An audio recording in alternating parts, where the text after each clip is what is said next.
also know that part of my consistency has to do with reaffirming that I'm good enough.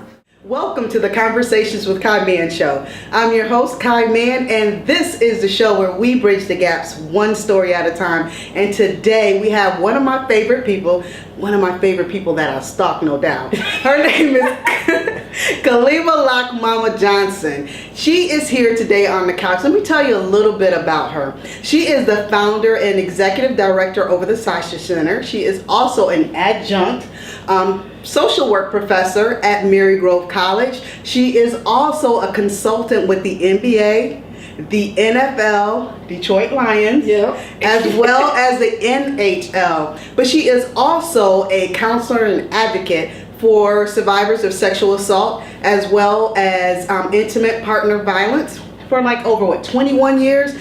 She's amazing. Wow. I have her here on the couch with me, y'all.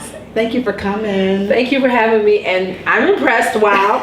Not just with, just like how you said that. I'm like, oh my gosh, she got it. Like most up-to-date stuff. So anyway, I'm just happy to be here. Awesome. Good. I stalk people. I told you that a little bit earlier. You did. And just to go ahead and put this out, Kalimah was on my show before, a couple years back. 2015, 2015, when I was doing urbannationradio.com. And we talked a little bit about Sasha Center.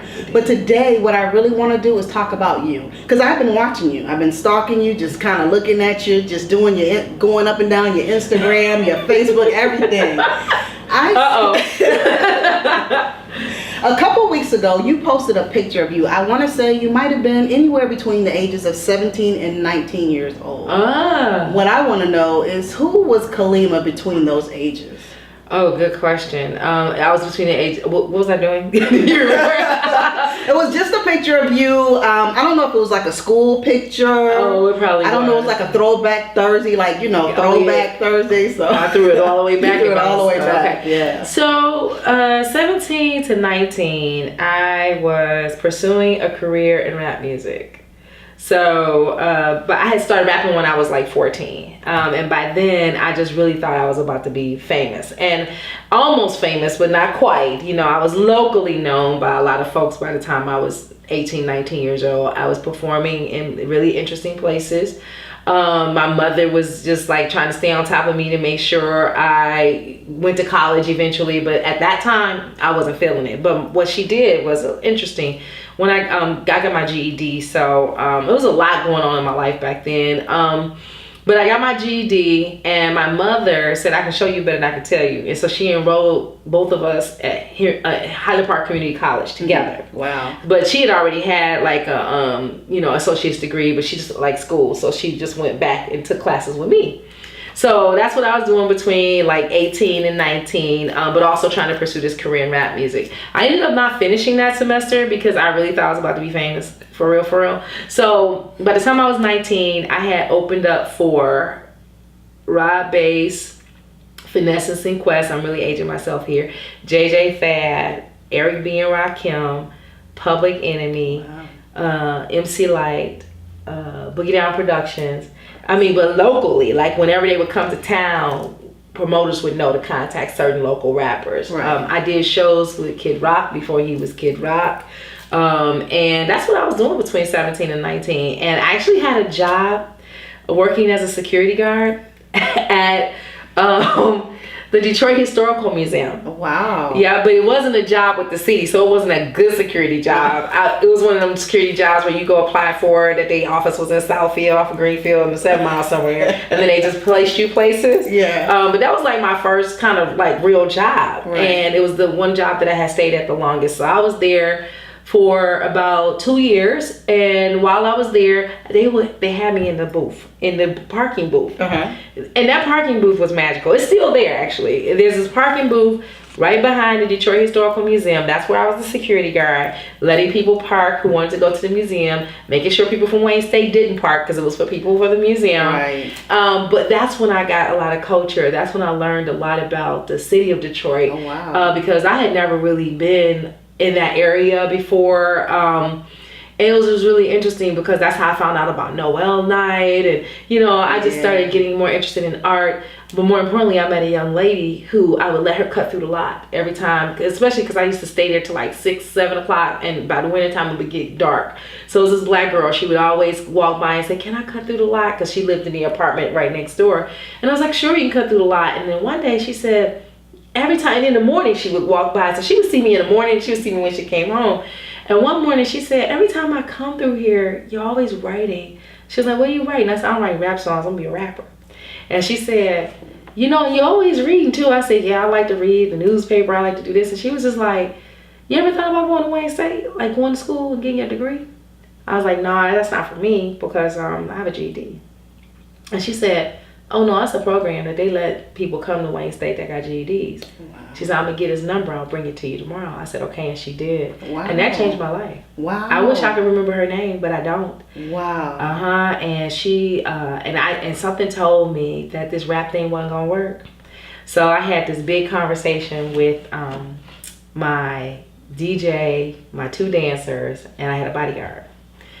Now, the bodyguard, that's a whole nother story. I didn't need the bodyguard because I was famous. I needed the bodyguard to collect my money at the end of the night when we would do shows and the promoters would disappear. Oh, wow. And then I also needed him just to make sure that when shooting happened and stuff like that and fights, he would make sure we got out of there. Right. So that was his main job. His name was Beef. We used to call him Beef. Anyway, so we got Beef, Rick, and everybody in the room. And I said, look, y'all. I said, I'm about to do 2 things. I said, I can't keep working as a security guard and thinking that this is going to sustain me for the rest of my life. So I'm going to sign a record deal with World One Records, which was a local rap group, company rather, that had Los and Easy B, Chaos and Maestro, Dice, and me. And they used to call them the Raw Dog Clan. And anyway, I was the only female rapper that had signed with them. So I signed with them and simultaneously enrolled at Wayne State. It was the best thing I could have ever did because there was Carl Bush Small, who, you know DJ Los? Yes. That's his dad, Carl Bush Small. Okay, like, Los is my brother. Okay. So Los and Easy B was the first company, the first rap group that they put out, and I'm talking about DJ Los. Okay. So his dad, his Uncle Gene, and then Mr. John Maxey. Mr. John Maxey was our manager. Gene was our producer, or pretty much the holder of the company, and then Butch was actually our like everything producer, music arranger, you know, mixed down person. He just did everything, made beats, all of that. And what was interesting about that time is that I grew up without a dad. Never really was around a lot of men. Didn't have a lot of men in my family. I come from a very matriarchal family. But it was a good thing to be with those men particularly because they took very good care of me. And I remember Mr. Maxey was picking me up I had got another job, and he was picking me up from work to take me to the studio. And they picked a studio. We had our own studio that we did pre-recordings in, but then we had another studio that we laid everything down. That was like the butter. And that studio was around the corner from my house. It was called Sound Suite. Okay. Wow. And it was right around the corner from my house. And my mom was okay sometimes in the middle of the night if they were mixing something down and they didn't hear something right up, they would get me out of bed. They would pluck me out of bed and just walk me around the corner and let me lay it down and then leave. And we did that. And so I got these two uncles and his dad. But anyway, Mr. Maxey one day was picking me up and he said, you know, he was probably in his early 40s at that time. He said, you know, I don't have any kids. You ain't got no daddy. He was like, you think you want to be my daughter? Oh, wow. I was like, yeah, of course. Of course I'll be your daughter. And it took years. I didn't really take him serious until I really needed him. Oh, wow. But I always needed him, and he was always there. Never missed anything that ever happened in my life. Graduation from college, he was there.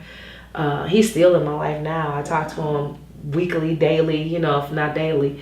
But he was the best thing that ever happened to me in terms of building a strong relationship with men. And I love him. But then he got crazy, okay? Well, not crazy. He married his girlfriend that he was with for all those years, and she was young. So she's like maybe 8 years older than me. Oh, wow. And so she's still baby making age. So he got 3 kids now under me. Like, so I'm the big sister, right. And it's Johnny and Juwan and Jonathan. And I got this whole made family. How amazing is that? Not only, I'm sitting here as you're talking, and I'm really thinking about how your life had been orchestrated by the universe. By the universe. Literally, from you sitting in a booth to someone walking past every day, see what it is that you're doing, can stand outside of the booth and know the potential of who it is that you are from a distance. Thank God.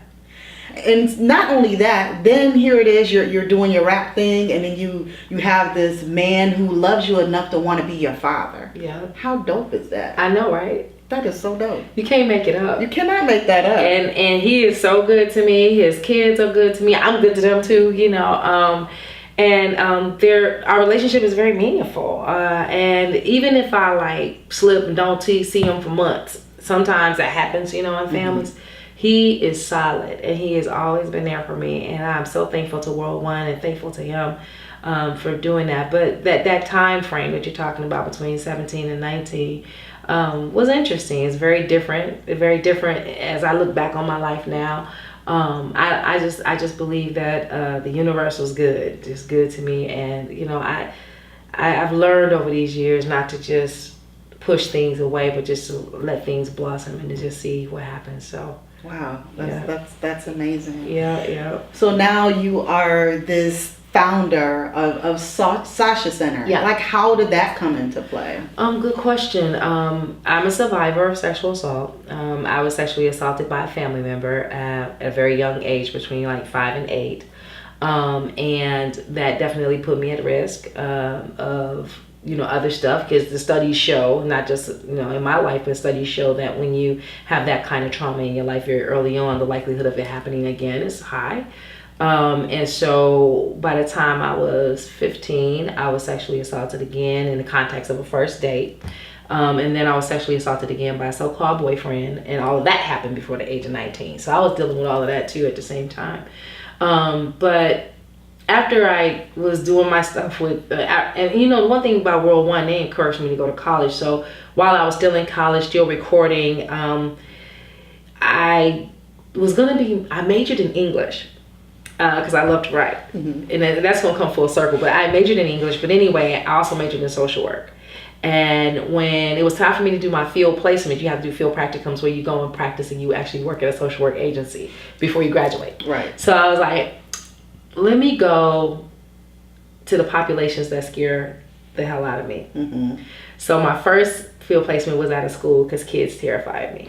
They did. They don't now, but right. I had to find out what that was about. Right. Poor kids, I'm practicing on them, but I was just like, but kids love me though. I love kids, and kids, I'm a kid magnet all day. But I was petrified of them. But I found out why. Because kids can see right through you. Yes, they can. And they know when you're authentic, and they know when you're not. Right. And that was the thing that scared me, because I didn't know what my true authenticity was. So once I got into that program, what I realized is that one of the reasons why I was so fearful of it was because I didn't want to go back and look at how and the way my childhood was. So my mom, she raised us by herself, and she did the very best that she could, but she also suffered with schizophrenia. And so that meant a lot of things. We ended up in a lot of different schools all the way through grade school. And that prompted me, when I was in that field placement, to go look at my school records. And when I went to go look at my school records, it was noted in there that my mother had schizophrenia. And I also was able to notice the times that I missed school, and just trying to remember where we at that time. What was interesting about it is that we lived in the same house. We never moved many places like that, but we just moved to schools a lot. And that gave me a chance to integrate that experience. It gave me a chance to accept my past for what it was, and to also look at the things that came out of that was good. Right. So I think what that means is that what it did for me personally is that, I don't meet strangers. Right. I can't. So wherever I go, I just be like, hey, we friends. or hey, how you doing? Because, you just learn how to adapt quickly to change. Right. So that was the good thing that I took out of that. But anyway, my second field placement, the next thing that I was ready to deal with was rape survivors, because I knew I was one. Didn't know what healing looked like, had never been to therapy or counseling, never got the help I needed. That last sexual assault that I experienced was very violent, and the police did not respond accordingly. So I was going to go and find myself in a placement in the police department in their rape counseling center to kind of figure out, and integrate my own experience, but also try to be present for those who have been through it. Right. Before you go any further, because I really want to get into this, we need to take a quick break. Okay. We're going to take a quick break. Don't go anywhere. We'll be right back, and we're talking to Kalimah Johnson. We'll be right back.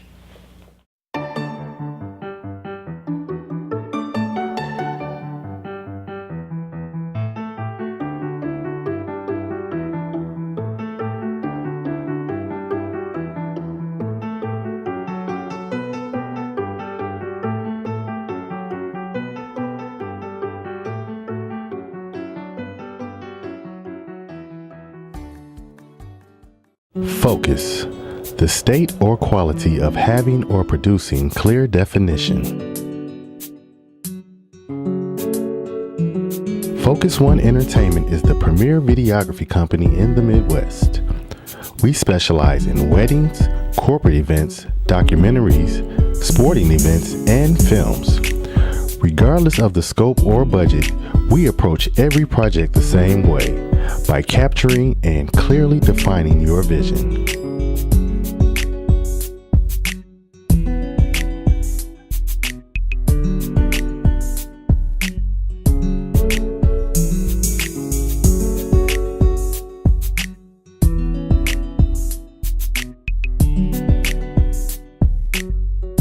Contact us at 313-444-3638 or www.focusoneEntertainment.com. And we are back. This is the Conversations with Kai Mann show. Now, right before the break, Kalimah, you were telling us why you went into the police department to do your second training. Yeah. It was my internship in my senior year of my social work degree, and when I got there, it was a perfect fit for me. First of all, there was these African American women of all ages that had been doing the work with the city of Detroit for a long time, and I learned all that I needed to learn about servicing survivors of sexual assault, understanding the definition and the meaning of sexual assault, because believe it or not, in our community, we still don't have a working definition of what rape is. Wow. So I was learning all of that while I was there, and I thank God, because I think the universe, I think a chicken foot, whatever y'all got, I thank it all. You said because these women took very good care of me. Maddie Glover, may God rest her soul, and Ruth Beverly, they really took their time to train me. And then Althea Grant, who was the executive director of the program, worked very well with me. And after I did my internship with them, they had a job for a bachelor's level position, and I interviewed for it. At the interview, they said, "We just interviewed you because you asked us to, but we're not hiring you. We want you to go back to school, get your MSW, and when you get your master's degree, we'll hire you." And that's exactly what they did. Wow. And I did what they told me to do, though. I went and got my master's degree right after that in social work. And then they hired me, and I stayed there. So I did my internship with them in 1995, and I was with them through until 2005.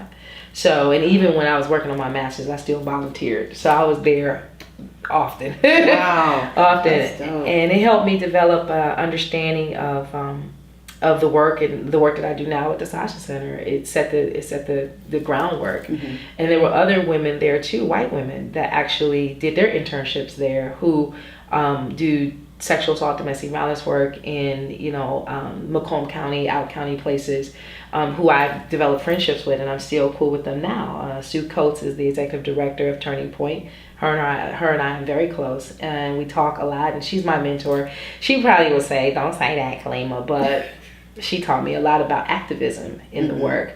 So while the sisters gave me that foundational work that I needed to know around clinical ways and therapeutic ways of working with clients, Sue definitely showed me how to talk about activism and change in society around these issues, like victim blaming and rape culture. So I learned a lot, Wow. and I was really glad. Wow. Well, you know what? The first season of Conversations with Kai Mann, I had the opportunity to sit down with Omari Barksdale. Oh, yeah. And he sang your praises. And he basically stated that you taught him so much with regards to the rape culture. Mm-hmm. And is that like a part of the training of like Sasha Center? Yes, absolutely. We work with men. At the Sasha Center, the position that we take is that most men don't rape. Most men would never rape.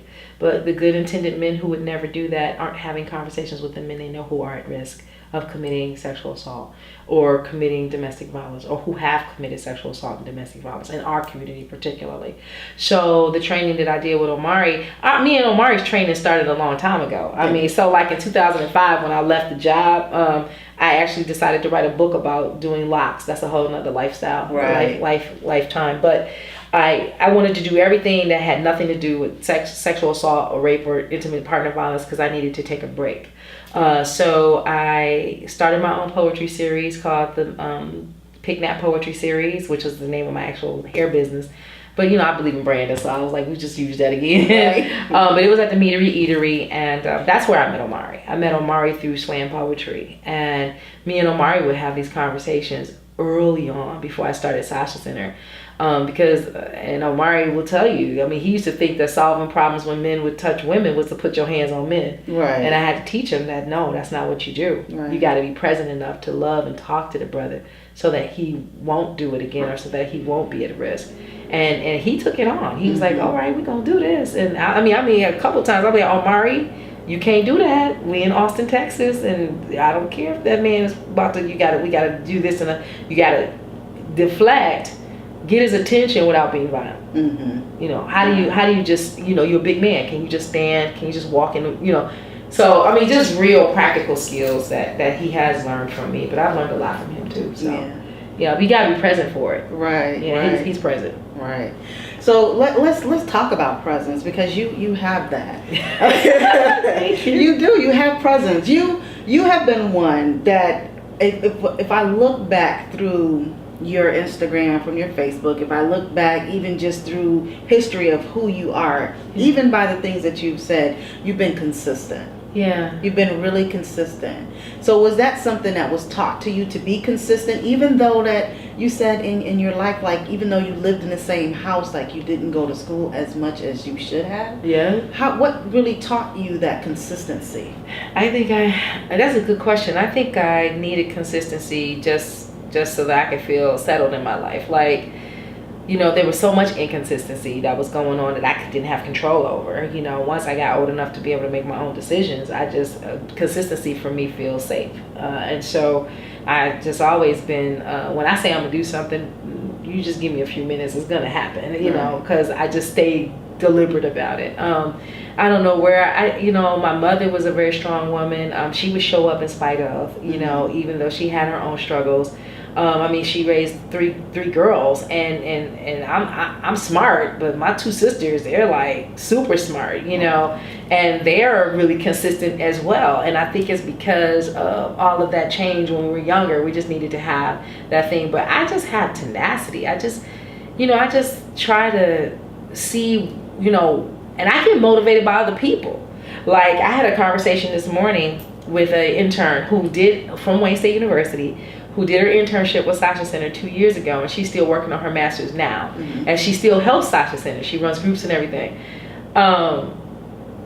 She told me this morning, she stayed on top of me so well. She asked the minor stuff I be forgetting to do. Like, she's about to do a presentation for us on Saturday. Mm-hmm. And so she's like, Kalimah, you gave me this, and this, but you didn't give me the community education form. Can you email that to me? And I'm like, oh my God, what would I do without her, right? Right. So I had this warm and fuzzy moment, and I just told her, I said, you remind me a lot of myself when I was in my 30s, and it would be really ideal if you could, if I could hire you by the time you're done with your master's. But I can't hire her if I don't get funding. Right. So now I'm motivated to apply for every piece of funding I can find. Right. So it's like me wanting to have the desire to help people and watch them grow keeps me motivated to show up and do the work too. I hear you. So that's kind of like how I stay consistent, because I believe that I have expectations of myself, but I also believe that others have expectations of me that I allow them to have.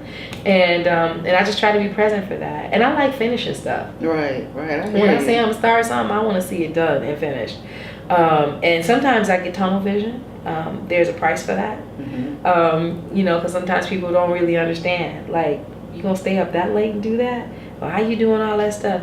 And you know, I also know that, and I'm okay with this, but I also know that part of my consistency has to do with reaffirming that I'm good enough.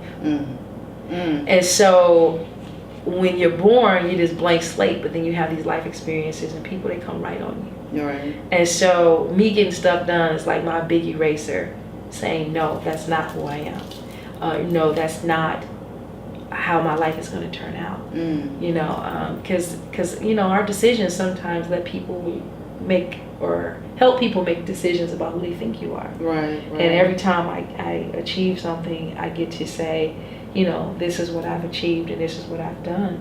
You know, earlier you were talking about Mary Grove. How is it adjunct professor for them? You know, they closed, right? Yeah. So that's bad news. But one of the things that I said, because I was adjunct, but I was on tenure track. I was supposed to get tenure, but I left 2 years before tenure. And one of the reasons why I did that is because I love the college. I love the students, but there was another opportunity that I couldn't turn down, and that was my travel stuff, working with the NBA. And I had to travel, so I wasn't gonna be here.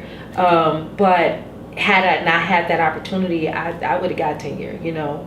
But the universe again showed up and said, no, you need to go do this. Because just think, I would have gotten tenure last year and now the place closed. Right. And I'm sad about that. And I feel really bad for all of my colleagues, students particularly too, and the community. It's a huge blow in so many ways. And this place that was founded by a woman of color, a lot of people don't know that she was mixed race woman, Immaculate Heart of Mary Nunn, who founded the place, and I mean, they had been around over 100 years, and I hope that this is not the total end. I know that they're doing some graduate programs and stuff like that, but I hope that one day they come back. You know? So tell us a little bit about what it is that you do with the NBA and NHL.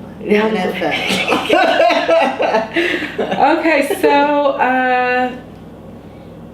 when I talk about that, I have to invoke, you know, and bring up the name, not invoke as if the person's not here anymore, but the Dr. Galen Duncan. Him and I went to Wayne State University together in the School of Social Work at Wayne State. Now, these were our first formative years of trying to figure out what leadership looks like. Right. So I was the vice president of the Black Student Social Workers, and he was the president. I did all the work. He just showed up and act like the president. But he actually had a very keen interest in sports and psychology, and he ended up getting his doctorate in sports psychology. And he worked for the Pistons for a little while. Then he worked for the NFL, but he also worked at Wayne State. He, like, you know, we're kindred brother and sister in that way, just working like that. And he's got his wife Monica and the kids and everything. They're beautiful. But anyway, he told me when he got his job with the Lions, he said, we get to choose the topics that we can talk about, and I want you to come in here and talk about domestic violence and sexual assault. That's your thing. That's what you do. Right. I said, sure. And so, of course, I said yes. And I dealt with and started training the rookies. And then rumors started getting around that I had been doing a good job. And then the NBA called, and then NHL called, and then and the NCAA now. I did some work with them this year. Wow. So it's just word of mouth and just showing up and doing what I can do and being present and getting out of my way.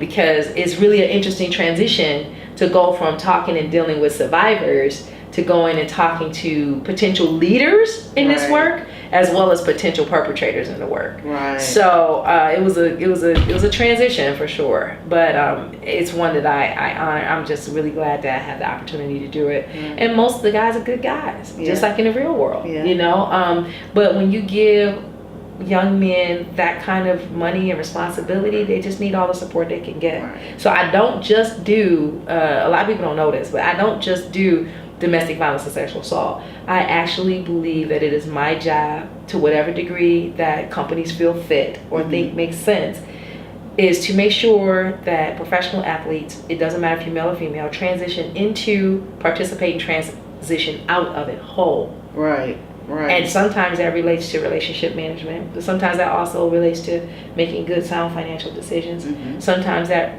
relates to being able to develop skills for concentration, or sometimes that might be, you know, how do they deal with their social media pages, or how do they deal with interviews, or how do they manage and deal with anxiety related to performance. You know, all of those things are a part of what makes the whole of the human being. Right. And I see the breath in the body first. Wow. I'm Now sorry. I'm gonna ask you a question. Now, I am a firm believer that things that happen in our lives, they can become tragic if we let them. But I believe that when we take whatever that was, that thing that may have hurt us, may have, you know, made us broken in some way, and I hate to really use the term broken because I don't never think that we're ever broken. Yeah. But what I do believe is that the things that happen in our lives happen to help us move and to help other people. Yeah. And I believe that everything that you have gone through in your life was your total purpose. It was almost, I really try and be careful with the words that I use, because I don't want people to misunderstand what it is that I'm saying. But I believe certain things that happen to us are almost as if it were training for the next level or the next thing that we're supposed to go through. That's and right. Sometimes those things are things that happen crazily to Oh us. yeah. Oh yeah. I like that word, crazily. Crazily. Oh, absolutely. Well, we're going to take a break on the crazily. And we will come right back. This is the Conversations with Kai Mann show. Don't go anywhere. We'll be right back. Hello, Detroit, and welcome to the secret society of twisted storytellers, where real people tell true stories live on stage. No notes, no poetry or Dr. Seuss, just the truth from their lips to your listening hearts and minds. Stories so raw and revealing, so hilarious, human and healing, they will move and inspire you. Take a break from what you usually do. Come out, connect, meet old friends and new. Every third Friday at the Charles H. Wright Museum of African American History. Visit www.secretstorytellers.com to watch videos and for info and tickets today. Iology Inc., an innovative, navigational, and creative company that works with its clients from the inside out. We believe in walking our clients hand in hand, from concept creation to brand management. Our innovative process assists our clients in conceptualizing, developing, building, rebuilding, or restructuring their lives, businesses, and brands. Are you ready to be seen, heard, and remembered? Contact us at iologyinc.com. So basically, I use the term crazily, but basically what I wanted to say is that the things that happen to us, I believe, end up being our purpose. Yes. For life. Yes. Would you feel the same way? I do. Actually, I agree with that. Everything that I'm doing now, the setup happened a long time ago. And I'm actually still growing. You know, I don't think I've arrived yet. I think that there are whole lots of lessons that I need to learn. I think there are concepts and people I need to learn, and I need to learn myself and how I interact with others and how to be the most effective and the most helpful. One of the things that we haven't had a chance to talk about that I actually want to talk about is my passion for natural hair. And I'm bringing that up because I actually love doing hair, and that's one of the things that I do to help me deal with all the other stuff. Right. You know, it's like gardening, actually.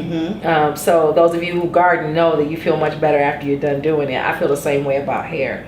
I thank my clients for them trusting me to the degree that they do. Because sometimes I'm like, yeah, I had a dream about this hairstyle, and I'm going to get it right if all 80 of y'all leaving up out of here with it today. And they're kind of patient with me around that. They're real patient with me around that. But I mean, when I think about hair in terms of, like, even in my earlier years, my mom and them teased me. I used to braid grass. I used to go outside and literally braid. If the grass was long enough, I would be out there braiding it until my little sister came. And I'm 11 years older than her. Wow, so and you had some hair to braid. I did. And we were living in a very small projects, and my sister had her crib next to my bed. And at night, I would just stick my arm in the crib and sleep. That was the way I slept, with my hand in her afro. Like I was like, I'm so happy. But that's how we bonded. Yeah. I did her hair throughout life because my mom couldn't do no hair. Right. Whole thing. She Well, could do it a little bit, but Just a not little like bit. me. Well, let's talk about your hair, because Okay. you just cut your hair off. And release. What was that like? Like, what was it? What was the actual act of it? What was that like? My hair journey has been interesting. Mm-hmm. Very interesting. Because first of all, because I do natural hair, I don't believe that other people need to not do natural. I mean, I feel like black folks have gotten lots of kids through college with that Jerry curl. Mm-hmm. So I had no issues with how we roll with hair. But I do think that if you have African textured, nappy, coily hair growing out of your head, that's why God wanted it that way, or the universe or science, that's what we have. We got to learn how to work with it, you know. So for me, I've been through a lot. I had locks twice for a long time, and then I started doing more corporate work. And it wasn't that the corporation had an issue with my hair, but people who wanted my job would never wear their hair like I had mine. You understand? I hear you. You follow me? I hear you. And not only that, when I started navigating spaces where I needed service, like in airports and restaurants and things like that, I would have to say things 3 and 4 times before they could hear the words coming out of my mouth with locks or with a head wrap. Wow. So I decided to get a weave, like maybe in 2014, and that eased up things for a minute. Believe it or not, that hair weave, and it wasn't even that long, but that hair weave, I didn't have to repeat things twice. Wow. And that's just my experience. I don't know if anybody else had that experience, but it was mine. So the hair weave, even though my weavologist did a great job, my hair just could not take the stress of it. And so then I got into this routine where I would wear a weave between October and February, then braids for the summer, then back to the weave, and I was just doing that consistently. Now, I'm not gonna sit here and pretend like that didn't send an opposite message to my hair clients. My hair clients are like, "What is you doing? Right. What is you doing?" And I'm trying working it out. It's all right. I would wear hair wraps when I was doing hair, so it would become a topic of conversation. Wow. Yeah. And then I went through a whole lot this last year with losing a lot of people either through death, losing people through ending of relationships, and I had to let go of a lot of things. And I said that this is practice for letting go of whatever it is I think or whatever message it is I think I'm sending with this hair. So I said, let it go. And by the time I was ready to let it go, and I looked up under there and I said, Lord Jesus, it done went. It done went anyway. So I kept the weave probably up until August, and then I took it out, and then I went and found the best barber in the world over at Retro Barbershop, Sharon. Sharon has taken care of me before in the past, like years and years ago, back when I was in college. Yeah. So I trust her, and I said, girl, just handle it. Do what you got to do. And I don't know what corporate's going to say about it. The season hasn't really quite started up yet. Right. But I figured most of the players wear their hair like this anyway, so if you don't ask me about it, I ain't gonna talk about it. I'm just gonna show up, suited and booted, ready to go. And it's not my hair; it's what's under the hair. It's my brain and my heart, you know, and my spirit that I bring to it. So, well, I tell you this: your face is beautiful. Oh, thank you. It is beautiful. The hair becomes you. I mean, it really does. Oh, thank you. Great. I'm advocating. Great. Yeah, I think so. People. I think so. I think you should. I just want to say, like, happy birthday. I know you just celebrated a birthday on the 6th. I did. You are so good. No, same day as my son when I saw it. Are you serious? Yeah. I was like, her birthday is the same day as my son, Chelsea. Well, happy birthday to your son. Thank you. Oh, but yeah, wow. I do peep you out, dog. We Libras. Yeah, you guys are. I'm sorry. Yeah. No, just playing. But you know, our Libras are special. They are, but they're beautiful people. Yep. Very beautiful people. Thank you. I know another Libra. Beautiful people. Oh, hey, Libra. Cameron, when's your birthday? October 20th. Oh, nice. So it's coming up. Right. Happy birthday to you. Yeah, you right there. It's about to change the next day, right? Yeah, it is. Oh, yeah. That's also, it's not the 21st. Okay. Yeah, but you got Libras all around you. All around me. They're great people. They really are. But thank you. I really appreciate you coming on the show. Thank you. Let's talk about like where we can, like, if we want to get our hair, did. Oh yeah. Where would we find you? You can actually go to www.picnap.com, PICNAP.com, because I pick naps. .com, and then you can send us an email there. Our direct phone number is 313-567-8235. You call that number, you'll get me directly about hair stuff. And those of you who are watching this, we would have hopefully already had our second session at the DIA. We're working with the DIA with the Sasha Center too. Oh, wow. So I want folks to be able to call us there too, sashacenter.org or 888-865-7055. Awesome. I'm just giving out all the stuff. Get it out. Get it out. This is the place to do that. I appreciate Get it that. out. Yeah. Now, before we actually leave, I really want to say not only thank you for being the person that you are out in the universe, but thank you for allowing the universe to guide you. Thank you for doing that, because you could have put up resistance and the person who you are now would not have been. But I thank you for being in the universe as is and who you are and allowing yourself to be that. Oh, thank you. You're quite welcome. I appreciate that. Thank you for having me here. You're welcome. You're welcome. This is cool. Is there anything that you want us to know that maybe we didn't talk about? That y'all didn't talk about. No, I think I got it in, but I'm gonna get in the car later and be like, I should have said I should have said that, or I should have said this, or I should have said that. One thing for sure, this month is October, is Domestic Violence Awareness Month. And I know that there are lots of survivors out there. Just know that it's not your fault. If I'm able to say anything today, I live that mantra every day, that you deserve healing and that healing is possible. We do have an event coming up, the Poets and Purses Party, on October the 28th. Please go to our website. We have awesome poets that are going to be performing.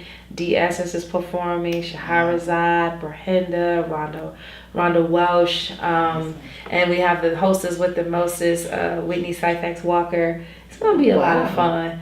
And it's going to be back at the Mix with DJ Linda Carter, her spot downtown. So all right. On the 28th, come out and hang out with us and buy a used high-end purse, or not so high-end, but a used very nice purse to help us continue our groups at the Sasha Center. Awesome.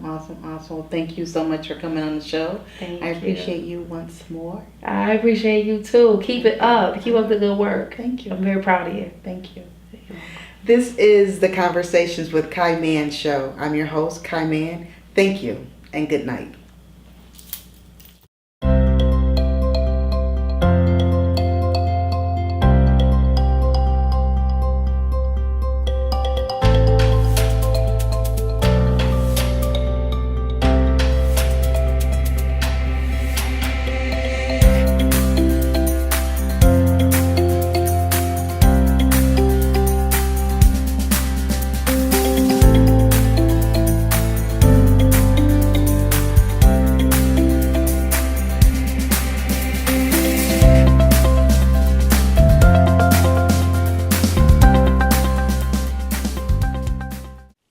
Miss a Conversation with Kai Mann? Watch anytime on any of these platforms.